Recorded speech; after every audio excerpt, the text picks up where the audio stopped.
இந்த வாரத்துல ஒரு ஃபாஸ்டரை நான் சந்தித்தேன். அந்த ஃபாஸ்டரிடம் நான் பேசிக்கொண்டிருந்த போது இன்னொரு ஃபாஸ்டர் பத்தி பேசும்போது உடனடியாக அந்த ஃபாஸ்டர் சொன்னார், அவரா ரொம்ப அட்வைட் பிடிச்சவராச்சே அப்படின்னு சொல்லி பேசிக்கொண்டிருந்தார். பிரியமான தேவ பிள்ளைகளே, ஒரு சிலர் இன்னைக்கு இருக்கிறாங்க, அவங்களுக்கு யாரை பார்த்தாலுமே அவங்கள விட மற்றவங்கள அற்பமாகவே நினைச்சிட்டே இருப்பாங்க.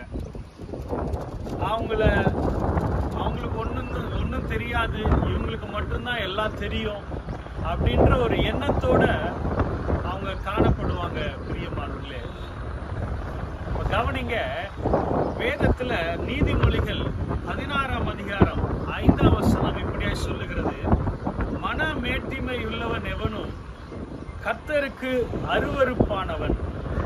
மனமேட்டிமை உள்ளவன் எவனும், நீங்க டாக்டரா இருக்கலாம், டீச்சரா இருக்கலாம், ஒரு ஆபீஸ்ல ஒர்க் பண்ணலாம், அல்லது எந்த ஒரு வேலையா இருந்தாலும், பதவியில உயர்ந்த பதவியா இருந்தாலும், உங்களை விட நீங்க மற்றவர்களை உங்களுக்கு கீழாக நீங்கள் நினைக்கும் போது அந்த மேட்டிமை அவர்களையும் அறியாமல் அந்த குணம் அவர்களுக்குள்ள இருப்பதை பார்க்கிறோம். ஆனால் கர்த்தர் சொல்றாரு, அப்படிப்பட்டவங்க அருவருப்பானவங்க, நம்ம வாயில வர்ற வாந்திக்கு சமம் என்று அதனுடைய அர்த்தத்தை நாம் புரிந்து கொள்ள முடிகிறது. அருமையான தேவ பிள்ளைகளே, எனக்கு தான் எல்லாம் தெரியும் என்கிறதான இந்த மேட்டிமையிலிருந்து ஒரு சிலர் விடுபட வேண்டும் என்று கர்த்தர் விரும்புகிறார்.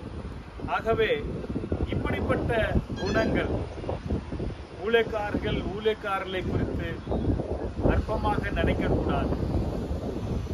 நம் இடத்துல வேலை செய்கிறவர்கள் பக்கத்தில் இருக்கிறவர்களை பார்த்து அற்பமாக நினைக்க கூடாது. இப்படி நீங்கள் எந்த இடத்துல வசித்தாலும் இருந்தாலும் நாம் ஜாக்கிரதையாக, நாம் தேவனுக்கு பயந்து தாழ்மையோடு கர்த்தருக்கு வாழும்போது ஆண்டவர் நம்மை ஆசீர்வதிப்பார், பிரியப்படுத்துவார். ஆகவே மற்றவர்களை அற்பமாய் நினைத்து நாம் பாவம் செய்து தேவனுக்கு பிரியமற்றவர்களாய் இருக்கக்கூடாது என்பதை கர்த்தர் விரும்புகிற ஒரு காரியமாய் இருக்கிறது. ஆண்டவரே, இந்த நாளிலும் கூட இந்த வார்த்தையின்படி எங்களுக்குள்ளாக அந்த மனமேட்டிமை வராதபடி கர்த்தாவே நீர் காத்துக்கொள்ளும், பரிசுத்தப்படுத்தும்.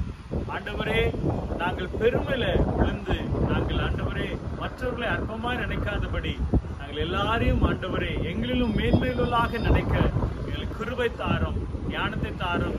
அந்த ஆசீர்வாதத்தை கட்டளையிடும் பெரிய காரியங்களை செய்யும். இயேசுவின் நாமத்தில் ஜெபிக்கிறோம் நல்ல பிதாவே.